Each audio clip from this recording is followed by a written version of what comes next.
কাজের চেয়ে ব্যক্তিগত প্রসঙ্গ নিয়ে বেশি চর্চিত নাম চিত্রনায়িকা পরীমণি।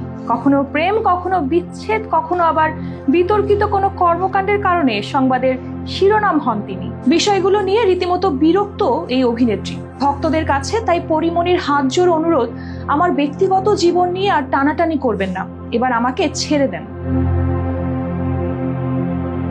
30 জানুয়ারি সকালে এমনই আকুতি কণ্ঠে সামাজিক যোগাযোগ মাধ্যমে নিজের ফেসবুক পেজে এক দীর্ঘ স্ট্যাটাস দিয়েছেন পরীমণি। সেখানে তিনি লিখেছেন, আজ কোনো এক কারণে নিজেকে নিজের মতো করে অনেকগুলো প্রশ্ন করতে ইচ্ছে করলো আমার। নিজের সাথে কথোপকথন হলো খুব, নিজেকে আক্রমণাত্মক প্রশ্ন করলাম সবগুলোই।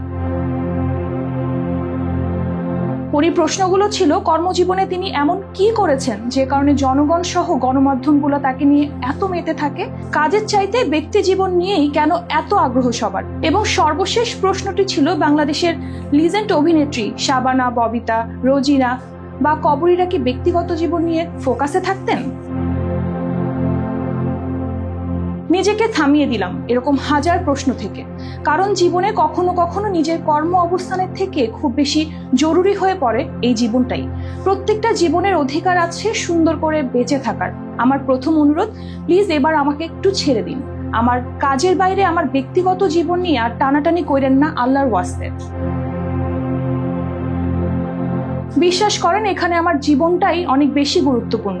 আমার সাকসেসফুল ক্যারিয়ার থেকেও জরুরি আমার সুস্থ জীবন যাপনের, কারণ আমার বাচ্চাদের আমি একটা সুস্থ সুন্দর জীবন দিতে চাই। আমি আমার বাচ্চাদের মা, একজন অভিভাবক হয়ে তার সর্বোচ্চটাই দিতে চাই, যেমন করে হয়তো সব মায়েরাই চায়। গত 3-4টা মাস আমার জীবনের সবচেয়ে কঠিন সময় পার করেছি আমি। কে কি সেটার ডেসক্রিপশনটা দেওয়ার প্রয়োজন নেই বলেই ধরে নিচ্ছি।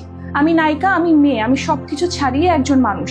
আমি এই পৃথিবীর সমস্ত মানুষের কাছে প্রার্থনা করছি, হে মানুষ, হে পৃথিবীর সর্বশ্রেষ্ঠ প্রাণ, তোমরা আমার উপর এবার একটু রহম করো। আগে আমি সুন্দর করে একটু বাঁচি, তারপর এমন হাজারটা প্রশ্নের উত্তর দেব। প্রসঙ্গগত 2021 সালের 17 অক্টোবর ভালোবেসে চিত্রনায়ক শরীফুল রাজকে বিয়ে করেন পরীমণি। তবে দাম্পত্য জীবনের টানাপোড়েনে ভেঙে যায় তাদের সংসার। বিচ্ছেদের পর ছেলেকে নিয়ে একাই দিন পার করছিলেন তিনি। এসবের মাঝে তার জীবনে আগমন ঘটে ছোট্ট আরেক পরীর, যাকে নিজের মেয়ের পরিচয়ে দত্তক নেন পরীমণি। বর্তমানে 2 সন্তানকে নিয়ে বেশ সুখেই জীবন কাটাচ্ছেন তিনি, পাশাপাশি কাজও করছেন।